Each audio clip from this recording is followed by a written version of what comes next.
Hello and welcome to Nationwide on the network service of the NTA. I am Olajide Bello. Remember, you can watch this broadcast live on our website nta.ng/live and on our other social media handles displayed on your screen. The federal government has announced plans to commence tolling operations on the Abuja-Kaduna-Zaria-Kano Expressway after its completion in 2026. The federal government says this is part of its strategy to sustain the integrity of the highway and improve security. Minister of Works Dave Umahi disclosed this during an inspection tour of the highway. The details of that report will come in our subsequent bulletins. And motorists across Nigeria will soon begin to experience prompt and high-quality road maintenance expected to accelerate the speed of economic prosperity.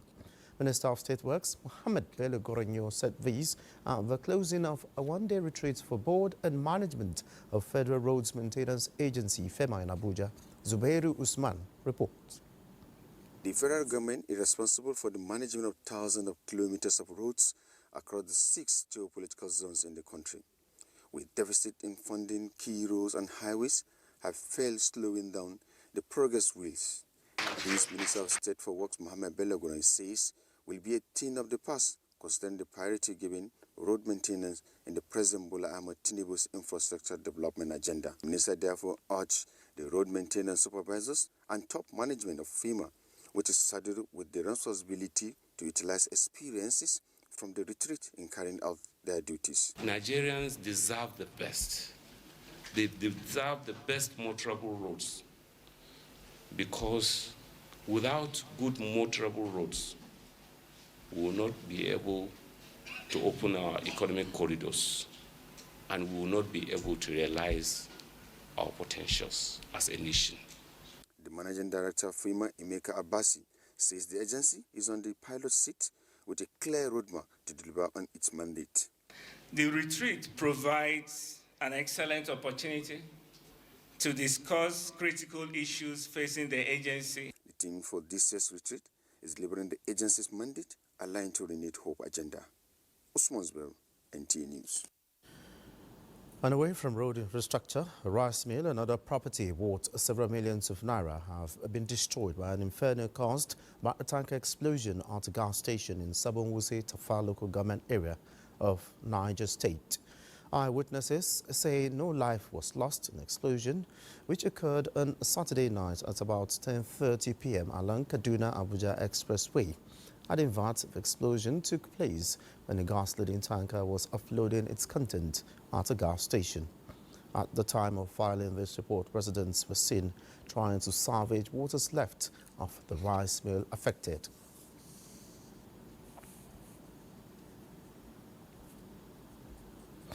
Meanwhile, victims of last Saturday's tanker explosion at a gas station in Sabon-Wuse, Tafa local government area of Niger State are still counting their losses as the inferno left its wake destruction worthy several millions of naira. Swedori reports that the officials of the National Emergency Management Agency, NEMA, confirmed that no life was lost in the inferno.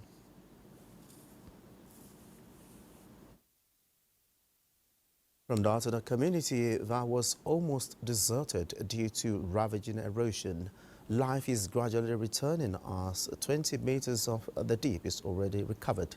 Ikechukwu Ndekwe has an update of the erosion control efforts. One community has witnessed palpable fear of losses due to ravaging erosion that prevents many from accessing their homes. In a swift response to the ugly incident, Abia State government awarded a contract to recover the lost portions of the road. The Studumokoro, an auto technician, has just returned, seeing the progress of work so far done. People are going to flooding back again because those that left because of the nature of the place, they are going to be back. Some of them have even started coming back. For the construction company, due diligence is key in delivering good jobs. It took us a lot of time to, do our sort tests, go through different processes of making sure that we found a solution to it. And of course, thank God to our engineering team were able to crack it. It was very deep when we met it, more than 25 meter deep and more than 60, 70 meter wide at some places. But you can see we are almost getting to 80% recovery. This erosion site used to be a death trap for many, causing a lot of people who were living here in the past to relocate out of fear as shops, worship centers were submerged by this erosion. From the feelers we've got so far, a lot of people are returning to their homes, seeing the construction work that's actually going on here, which has given them confidence. The Ovom community is the shortest route to the popular Good Morning markets in Aba. Ikechukundukwe, NTA News. The National Inland Waterways Authority says it is repositioning its operations strategy to reduce boat mishaps in 2025.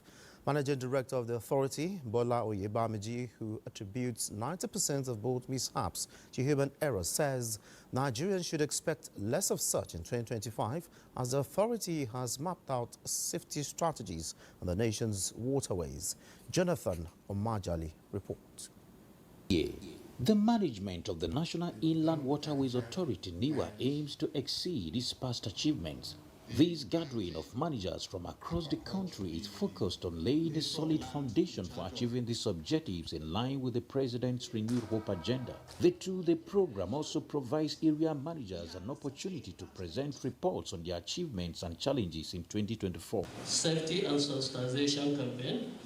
Under this, the Maiduguri Area Office actively participated in flood disaster in collaboration with the Borno State government. Discussions also focused on finding lasting solutions to boat accidents. So this is where we gather professionals here, people that are experienced, boat operators, let me say the major stakeholders, so that we can review together and see what we can achieve to reduce the boat mishaps in our national waters. And the federal government is supporting seriously. The event featured lectures and strategic planning, all aimed at positioning NIWA as a leader in inland water transportation, development and management in Africa. In Lokoja, Jonathan Majali, NTA News.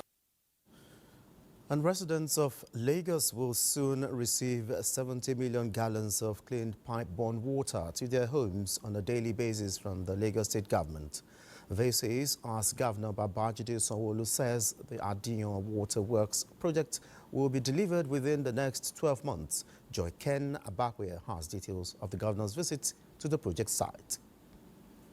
Over the years, demand for water for domestic use in Lagos has outpaced the supply, with successive governments struggling to produce potable water for its growing population. But Governor Babajide Sanwo-Olu says all that is about to change as he assesses ongoing work on the Adiyan Phase 2 Waterworks project near 80% completion. We're believing that the contractor is working on all the three components, and they've assured us, given the financing plan that we have put together, but in another 10 to 12 months, that this whole place will be a completely different story. All these three water treatment schemes are to draw water from Akute at the River Ogun. The total water abstraction will be about 1 million cubic meters divided into 327,000 cubic meters for Adiyan 1, 2, and 3.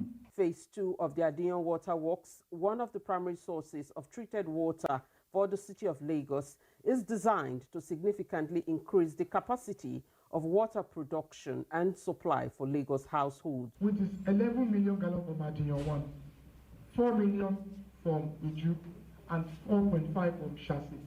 We are sure Lagosians, about 5 or 6 million Lagosians, will have access to pipe-borne water. Work on the Adiyan Water Works project first commenced in 2013. In Lagos, Joy Ken Abakwe, NTA News. The time to join Adiola in Lagos to give us more insights as to how Nigerians in diaspora can positively project the country's image. Adiola.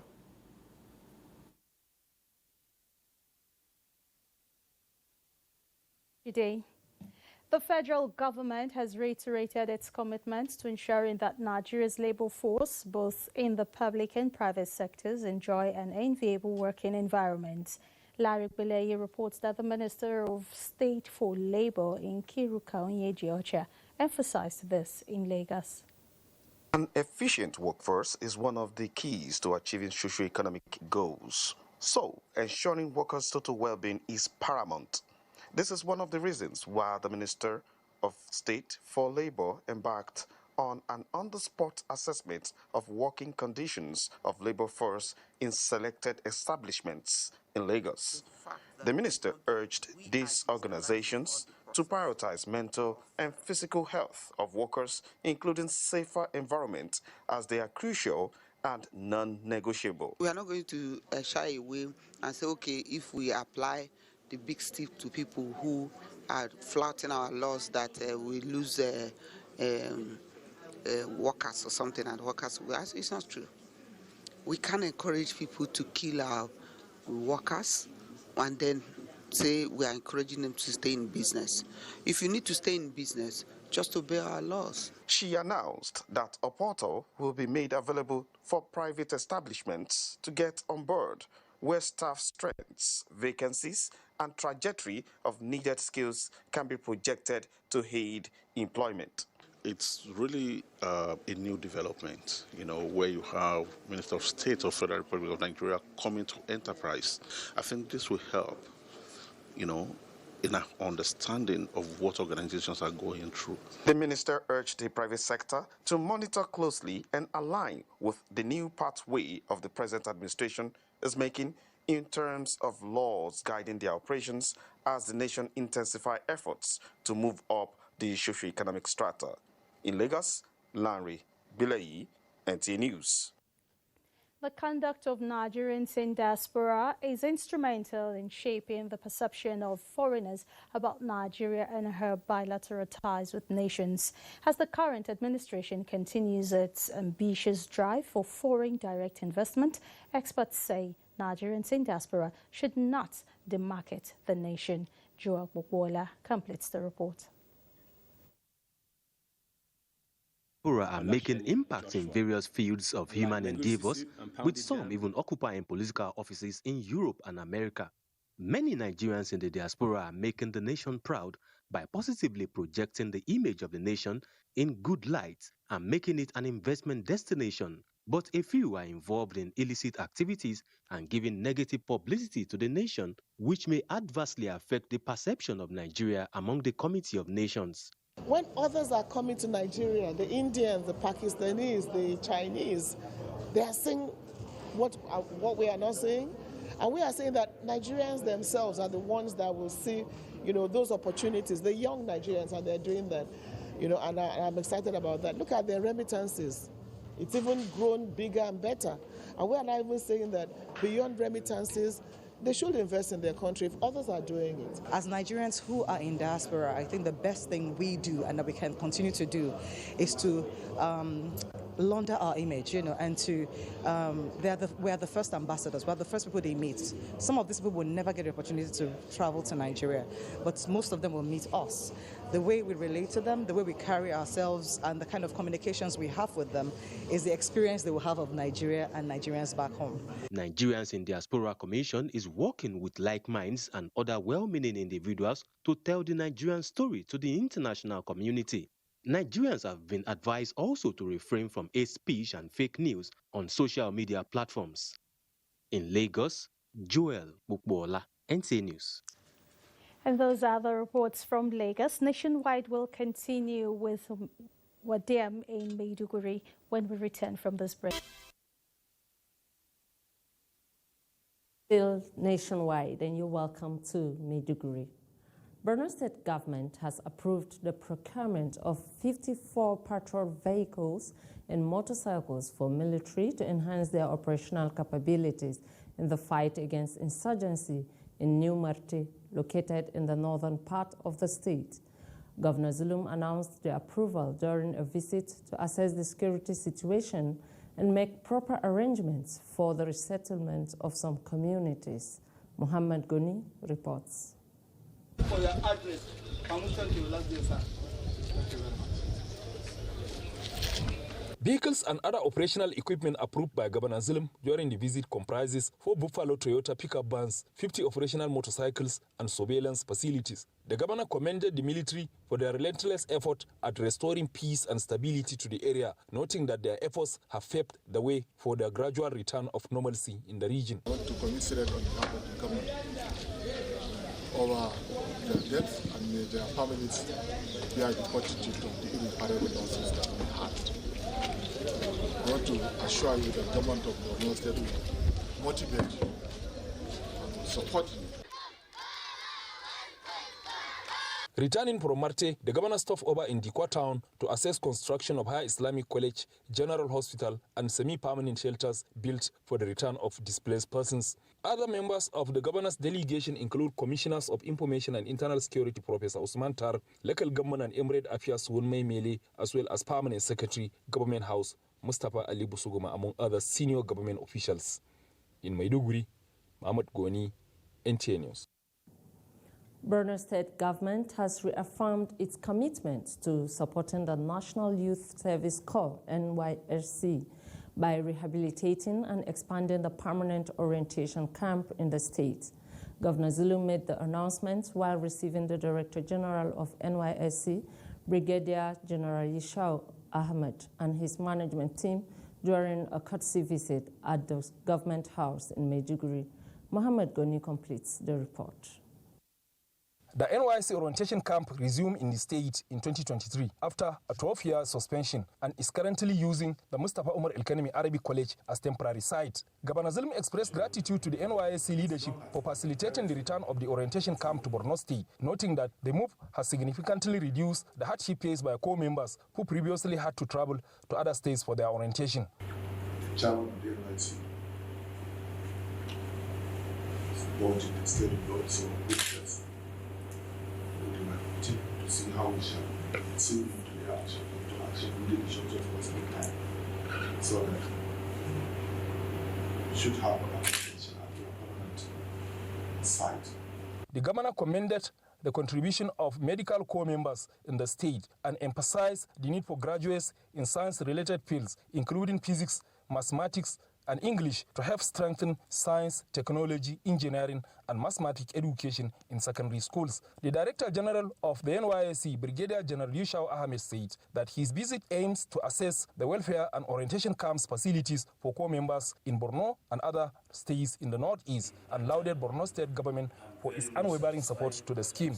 He further urged corps members to remain in Borno and contribute to the development of the state in appreciation of the government's continuous support. The NYSC State Coordinator Mohamed Jia informed the governor that a total of 991 corps members from 2024 Batch C, Stream 2, are currently undergoing orientation in the state.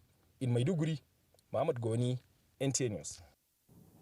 And that is our contribution from Maiduguri. It is back to Olajide Bello for the continuation of Nationwide. Good evening. Many thanks, William, and welcome back to Abuja. The wife of Jigawa State Governor Amina Umar Namadi says Nigeria's rich cultural heritage, if properly harnessed, can foster national peace and unity. This was during a cultural carnival organized by members of the National Youth Service Corps NYSC at the NYSC Orientation Camp in Dutse. Muhammad Musa Askira reports.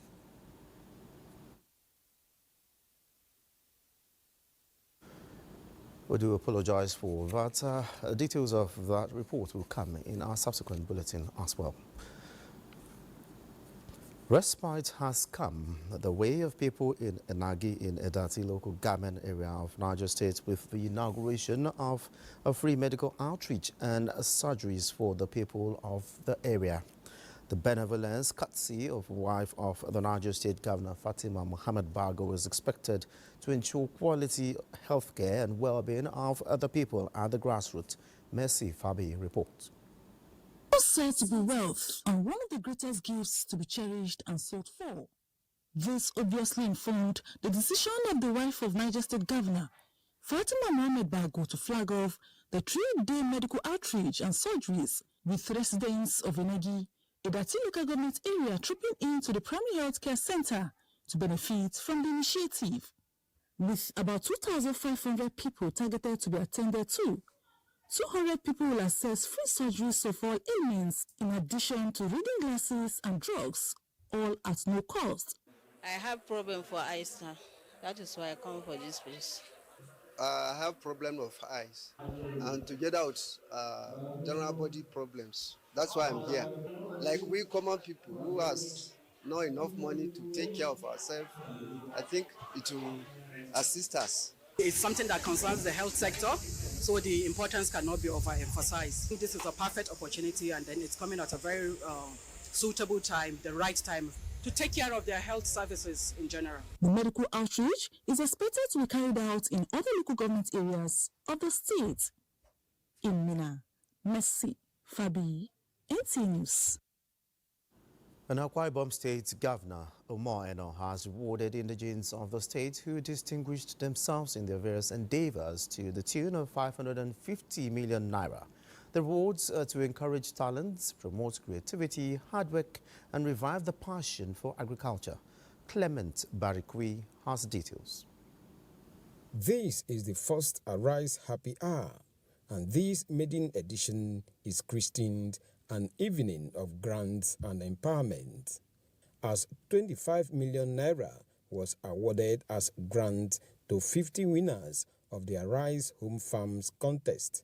300 million naira as grant to 400 female youth under the Entrepreneurship Accelerator Program. 3 local government areas that took first, second and third positions in the 2024 Governors' Cup tournament received 20 million naira prize, while the 31 local government areas that took part in the 2024 Christmas Unplugged Season 2 were awarded 155 million naira. 32 civil servants who distinguished themselves while performing their duties received 1 million naira each. We'll continue to build structures and build facilities for the generations yet unborn. With increase in food production, a strong focus on rural development, infrastructure expansion, a safe and secure environment, and a future built on quality education, Akwa Ibom is indeed rising. Secretary to the Akwa Ibom State Government notes that Happy Hour represents reward for hard work, creativity, and the passion for agriculture.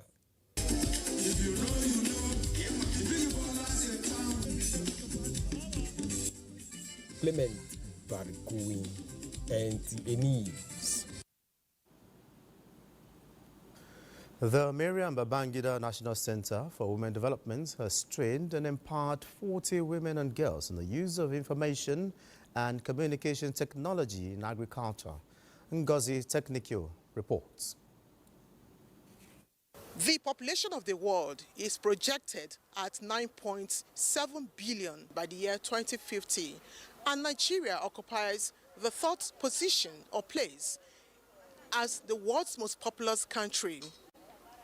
Little wonder the federal government is bent on achieving food security in order to feed its teeming population, which is why the Miriam Babangida National Center for Women Development is leveraging on information and communication technology, ICT, in empowering women, youths, and girls. For 1 week, participants were exposed to different aspects of ICT to enhance productivity in the agricultural value chain.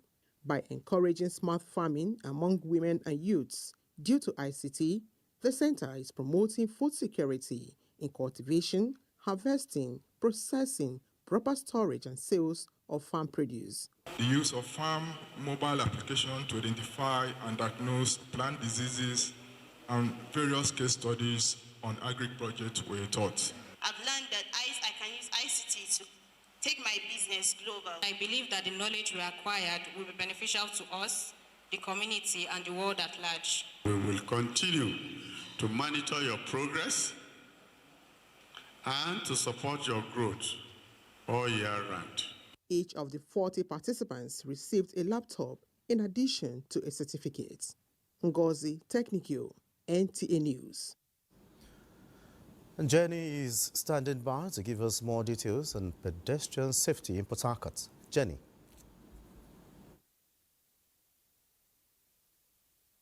Very much, Olajide. The ongoing Port Harcourt Ring Road project in Rivers State is already expanding the transport dynamics in the metropolis with noticeable reduction of traffic congestion, which previously characterized the construction areas. Robinson Derataide has an update on the project, which is also contributing to improved economic activities. The Port Harcourt Ring Road is a signature project that traverses 6 local government areas of Rivers State, with a major concentration in Obiakpo and Port Harcourt City local government areas that make up the capital city. With 70% of the project sum paid, the socio-economic impact of the construction is becoming visible. Vehicles have started plying some completed parts of the road in Elabuchi axis, and the 2 flyover bridges in Rumosi and Uzoba have reached appreciable levels. Like where I'm coming from now, I can see that it is transport. Before, here used to be congested, but today we can see that this project has alleviated transport movement in this place. There's no more traffic again. This will help for the investors and the business people. Now we are having good space and road. Everywhere is good and okay for people to come and do things. If you're a businessman or a business person, there's space for you now. We are happy and we are enjoying till the project ends. The traffic built up noticed at the early time of the project has drastically reduced, and small-scale businesses have continued to thrive at most flyover sites of the project. We will benefit because our trade will be easier to connect and there will be more business. Getting to our business places, our shops, and those are in the market, it will be easier for us. This project they are doing for us, we have shop have increased. Everywhere activities are moving. In fact, everywhere we are living well. Concerns are, however, on whether the project will be delivered on schedule next year, given the frequent rainfall and variation claims as a result of inflation. In Port Harcourt, Robinson Derataide, NTA News. Meanwhile, incidents of road traffic accident, open manhole, driving against traffic and reckless driving are common features that confront pedestrians in Port Harcourt. This no doubt raises concern on pedestrian safety and need to address it. Kingsley Amajiri reports. Frequent reports of accidents involving pedestrians on the road have given rise to concern over their safety on the roads. In parts of Port Harcourt metropolis, pedestrians are often confronted with open manholes and its associated dangers. It's very, very dangerous. I've actually passed a walkway where I actually saw this. I almost fell in that stuff, and it's very, very dangerous, and it can actually take one's life. And to others, why the government has thought it wise to create such pedestrian walkway for those walking along the major roads. Efforts also should be intensified to addressing the issue of open manholes. Sometimes I'm surprised why government will still fix this thing, and before you know it, they still remove it. I believe, I think if vigilante too should be proactive. The culture of driving against traffic is another concern calling for attention from the authorities in Rivers State. Our roads typically experience heavy traffic, congestion, road crashes, regrettably, the loss of urban properties. This situation is worsened by reckless behaviors of some of our motorists. The loss of lives and property is totally not acceptable for FRSC. Road safety is a shared responsibility. Experts have, however, harped on the need for all road users to obey traffic signs as one of the measures to guard against endangering the safety of pedestrians on the road. In Port Harcourt, Kingsley Amajiri, NTA News. And those are the reports from Port Harcourt. Nationwide will continue with Chelsea Makudi after this break. Is Makudi, and you are welcome. The Benue State government has launched an ambitious plan to revamp 98 primary healthcare centers, PSCs, across the 23 local government areas of the state in collaboration with other partners. This initiative was announced by Deputy Governor Sam Ode during a groundbreaking ceremony at the primary healthcare center at Akpegede in Otupo local government area. Simbiat Abadi reports. Healthcare is essential for maintaining physical, mental, and emotional well-being. It provides access to quality medical services, prevents illnesses, and reduces mortality rates. To achieve this vital objective, a major milestone is the revitalization of 98 primary healthcare centers across the state, backed by the Immunization Plus and Malaria Progress by Accelerating Coverage and Transforming Services Impact Project. Deputy Governor Sam Ode described the revitalization exercise as a turning point in the state's health sector. He emphasized the importance of community cooperation to ensure the timely completion of the project. It is the desire of the government of Benue State, led by His Excellency Reverend Father Dr. Hyacinth Yomem Alia, that our people should have access to quality health care delivery. This facility belongs to the people, and it is their duty to protect it. Commissioner for Health and Human Services, Dr. Yanma Otese, lauded the state government's support for healthcare programs and highlighted the goal of providing quality services at designated hospitals. The governor of Benue State has secured free anti-snake venom drugs for the people of Benue State, that on no account should anybody living in Benue State should die of snake bite. From Otupo local government area in Benue State, Simbiat Agbaji, NTA News. And on a sad note, 5 persons have been reported dead with several others missing in Okpamaju community in Otupo local government area, Benue State, as a result of a clash between some hunters and herders in the area. Simbiat Agbaji again reports. Tragedy struck Okpamaju community in Otupo local government area of Benue State as residents mourn the loss of loved ones killed in a brutal attack. The community is disoriented from the incident and has left 5 dead and others missing.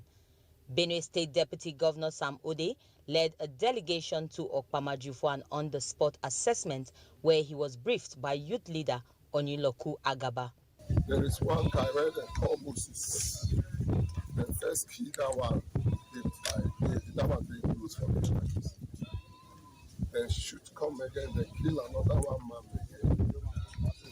The sector commander forward base in charge of Zone C, Lieutenant Colonel Salisu Inusa, spoke on the efforts they have made to restore peace in the area. We now dominated the general area ahead of the village and continue to patrol the place.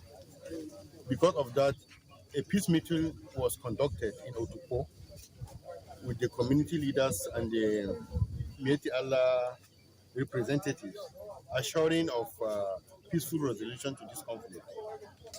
Unfortunately, yesterday around 17:30 hours, we got information that the village has been attacked. The deputy governor condemned the incident as dastardly and totally unacceptable, assuring the state government will investigate and bring perpetrators to justice. There is no condition that should permit, anyone to tamper with the sanctity of the human life. And what has happened in this community here is unacceptable. Relief materials have been dispatched to affected families and security operatives have been deployed to maintain peace.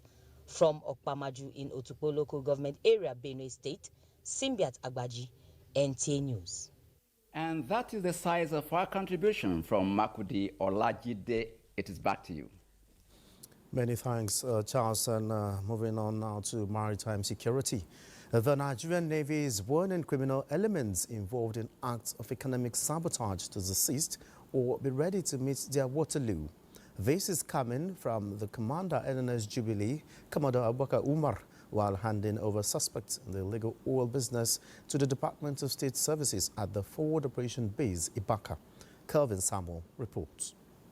Chief of Naval Staff had on December 30th, 2024, inaugurated Operation Delta Sanity 2 with a clear directive to restore sanity across the nation's coastal lines by minimizing activities of economic saboteurs. This formation of the Nigerian Navy, according to the Commander NNS Jubilee Commodore Abubakar Omar, has continued to yield results. The objective of the operation is to checkmate crude oil theft, illegal bunkering, pipeline vandalism, smuggling, sea robbery, and piracy, among other maritime crimes in the eastern flank of the country's maritime environment. The Operation Sanity 2, in collaboration with other sister agencies upon receipt of credible information on illegal bunkering activities around wellheads in its area of operation, sworn into action, leading to the arrest of the suspects, a wooden boat, and other bunkering instruments. This was a well-coordinated maritime operation with Nigerian Navy assets, ships, and air assets, including private maritime logistics support companies under own command, were deployed on the directive of the Commander Task Group Operation Delta Sanity 2. The suspect and exhibit have been handed over to the Department of State Service for further investigation and prosecution. In Uyo, Kelvin Samuel, NTA News. Attempts by two drug kingpins to smuggle consignments of heroin into Nigeria through the Port Harcourt International Airport and the Murtala Mohammed International Airport have been foiled by operatives of the National Drug Law Enforcement Agency, NDLEA. Salwa Khalil Ibrahim also reports that different types of illicit substances were intercepted in different parts of the country during the week under review. One of the kingpins who used dual identities to aid his cross-border movement was intercepted by NDLEA officers with his Sierra Leonean passport on Sunday, 2nd February 2025 at the Port Harcourt Airport. Body scan confirmed he ingested illicit drugs and thereafter placed under excretion observation, during which he expelled a total of 62 wraps of heroin in 5 excretions. 54. Same as another 48-year-old man who was arrested at the Lagos airport on Saturday, 1st February, upon his arrival from Madagascar. He ingested 63 wraps of heroin. And in Kano, NDLEA operatives on Monday, 3rd February, arrested 2 men in Gadar Tamburawa, where 15,396 pills of tramadol were recovered from a gas cylinder used to conceal the consignment. In another operation, same day, operatives nabbed a female suspect with 27 blocks of skunk, a strain of cannabis, at Sabongari area of Kano. Meanwhile, a consignment of 12,800 pills of tramadol going to Jigawa State was intercepted along Kaba-Obajana Highway in Kogi State on Saturday, 8 February, with a suspect arrested. In Abuja, Salwa Khalil Ibrahim, NTA News. The Kano State government is to investigate the ongoing land dispute between Rimin Zakara community and the management of Bayero University, which has led to demolition and resistance from the residents. The details of that report will come in our subsequent bulletin. Journalists have been urged to perform their constitutional role of being the watchdog of the country to promote accountability and transparency in governance. Chairman of the Traditional Rulers Council of Bayelsa, His Royal Majesty King Bubai Dakolo, gave this admonition while playing host to officials of the Bayelsa State Council of the Nigerian Union of Journalists in his office in Yenagua. Gift Ogbe reports. The call to action is timely as it echoes the sentiments of the media stakeholders who have consistently emphasized the need for objectivity and professional reporting. The Real Father stressed the importance and significance of the media in projecting the right culture and tradition of the people to the society. while calling on journalists in the state to be truthful and balanced in their reporting. The injured journalists or the biased journalists in contributing towards a better life must know the subject matter we want to contribute. That's must.